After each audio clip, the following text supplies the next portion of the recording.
Without a doubt, this is one of the busiest nights of the year for me. I'm talking about the opening night of the high school basketball state playoffs. We tried to get around to a lot of the games tonight. After all, if you lose, you go home or stay home. If you win, you still have a shot at a basketball state title. Let's start off at Brighton Hall with the New Hanover boys, and we're going to give you a front row seat, literally.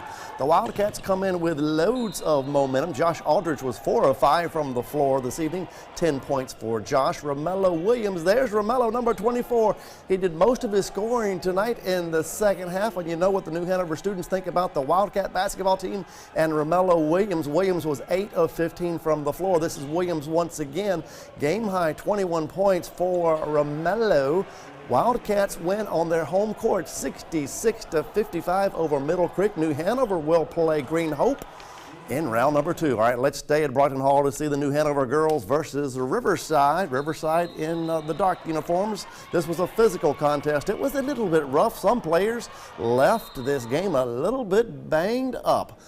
But for the most part, New Hanover managed to play through the pain. Wildcat Ayanna Cotton decides to drive right down the paint. That is Ayanna. Head coach Bertha Dixon-Wright is calling it a retirement after this season, by the way. Amani Muhammad and Amya Marshall and the Wildcats win this one fairly easily. 51-34 is your final score. Both New Hanover teams win tonight, and they both get to play at home on Thursday. All right, we are going to head to Hoggard High School. Tyler Steinman and the Vikings have a home state playoff game against Apex High School. We got to show Tyler knocking down a 3. There is Tyler Steinman knocking down a 3 at his favorite spot on the court. At least it's one of his favorite spots on the court. Hoggard led early after the first quarter. Hoggard led at the half by 6. Hoggard led after the third quarter tonight on their home court, but Apex woke up. They are road warriors. They wake up in the final frame. The Cougars score 22 points in the fourth quarter. They pull off a bit of an upset on the road against Hoggard. 51-46 is your final.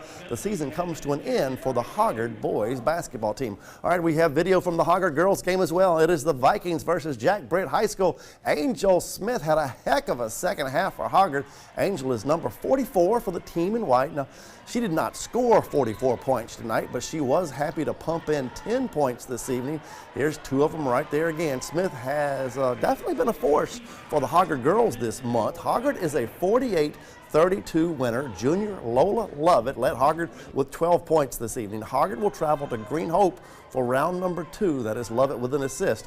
And Hoggard hopes to make a deep run in postseason play as far as girls basketball. All right, more boys basketball. Let's head to Charlotte. West Brunswick High School trailed by 14 at the half. They start to make a comeback in the third quarter. That's Brandon Parker. Nice layup, nice breakaway layup. Check out Khalil Bland, the three-pointer, ties the basketball game.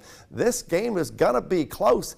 And here's the big play of the night. We are tied at 53. Look what happens. Rashid Daniels with the steal and the layup. West Brunswick takes the lead, and they just pour it on from there. Turns out to not be close. 70-59 is your final score. The Trojans will host Northern Guilford on Thursday. And we do have video tonight from Jones County. It is going to be Jones Senior High School. Look at those cheerleaders versus the Pender High School basketball team. Jarius Williams is a shooter.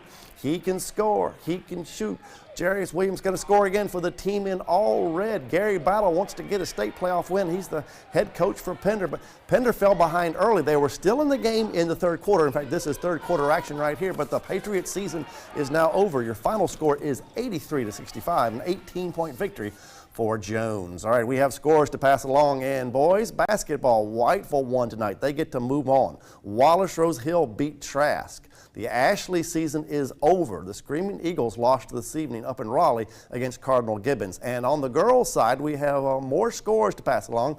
Topsail, they win by 6 at home. How about that? On the road, Laney won by 13. Whiteville lost by 12. East Columbus, a little bit closer than we thought. They only won by 5 points tonight. The Pender season is over. Pender falls short in girls basketball. South Columbus lost. East Bladen wins by 4. That one's pretty close in a low-scoring contest. North Brunswick, a 30-point winner at home. West Brunswick girls basketball squad lost tonight. All right, round 2 for state playoff action will be on Thursday. That is also the night for the next UNCW men's basketball game. That'll be at home. Amanda, by then, I may get a chance to catch my breath by Thursday. All right, thank you, John.